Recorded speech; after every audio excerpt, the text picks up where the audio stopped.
The NFL's saying that they know they need to do more. They're pledging to donate more money. They're making these promises. But what does this change look like from the NFL perspective?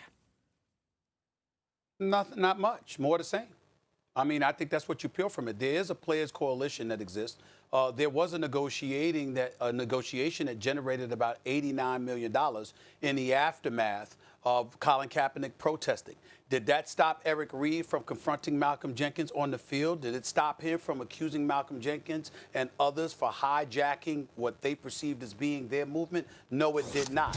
Did it stop George Floyd from happening? No, it did not. And so the kind of things that we're talking about, we have to take into consideration exactly and plausibly what real change can the NFL do. Yes, you can pour money in the situations. You can help uplift disenfranchised communities across the United States of America, especially in cities where an NFL team resides. All of those things can take shape, and we're not denying that. But in terms of actual legislation, the NFL is just like the rest of us. They got to join the party and be about the business of making noise to provoke real change. Federal legislation, making police brutality against unarmed black men a federal hate crime. That would be a good step in the right direction. And if you really want to bring it home in terms of NFL players and what differences you can truly make, let me throw this out there for you guys. Max Kellerman, Dan Orlovsky, of course you, Laura, with the wonderful job you do reporting on SEC football and beyond. You know your sports. Simple question, rhetorically as it may be,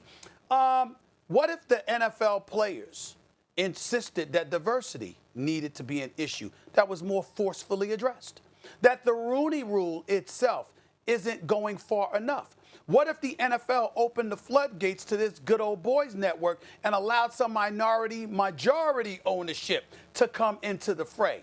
Not just the Shad Khans of the world. Last time I checked, we got a few black people in America that got mad money. And oh, by the way, they can afford to join forces with other individuals to have a majority stake in an NFL franchise. Maybe, just maybe, if you had diversity at the top, like Max and I were talking about earlier, then all of a sudden there will be more black GMs. There will be more black presidents of football operations. There will be more black coordinators and ultimately head coaches. If you have leaders of African-American descent in leadership positions, then guess what? That would go a long way towards creating change. How about reaching out to Jerry Jones and saying, excuse me, sir, you no longer get to tell the players. I understand you down in Texas. I get all that.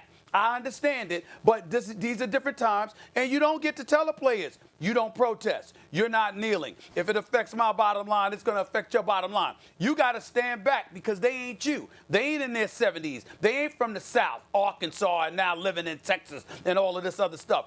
These are young African-American men that speak for a community that you are incredibly detached from. Not insulting. I'm not trying to insult him that way. I'm just saying as a reality, even though he's helped, in fairness to Jerry Jones, he's helped an awful lot of African Americans that have come through his franchise. In the same breath, he rules with a relative iron fist, and if it's not going his way, he's not going to have it. How about pushing him back? And any owner who thinks like him. Those kind of things are important things to address. This is right in the NFL players' wheelhouse. It's where their home is at, and you could do a lot for the community at large. You could do a lot to address the issues that we're talking about if you take care of your stuff in-house, collectively speaking, coming together and showing what true kind of power you have that transcends beyond the collective bargaining table and touches towards an elevated level of core decency. Well, I mean, look, at the ownership level, as I was saying earlier, as I've been saying, at the ownership level, if ownership reflected the players in terms of ethnic and racial composition, we wouldn't have a lot of these issues in the NFL. Right? If it was 75% African-American owned, of course, that would probably be difficult because African-American people per capita in this country don't have as much as other groups as a direct result of the behavior of this country, which was built in the original sin of slavery. And after slavery, it's not like, oh, okay, now everything's fine. There was Reconstruction and Jim Crow and on, right up to that cop kneeling on George Floyd's neck.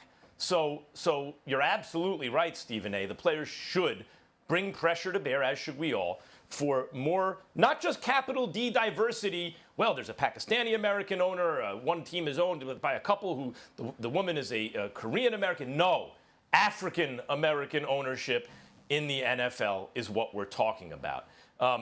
That's one. Two, this idea, I just want to make everything plain. $44 million is a lot of money, and that's great that they've donated that money, the NFL has, for social justice causes. Kaepernick kneeled 4 years ago.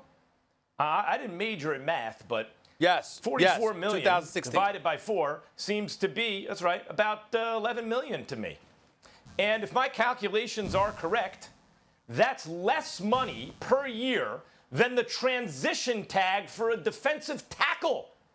You know how many hundreds and hundreds and hundreds of jobs pay like that in the NFL? So that's not a lot of money for an industry that makes something like $20 billion a year.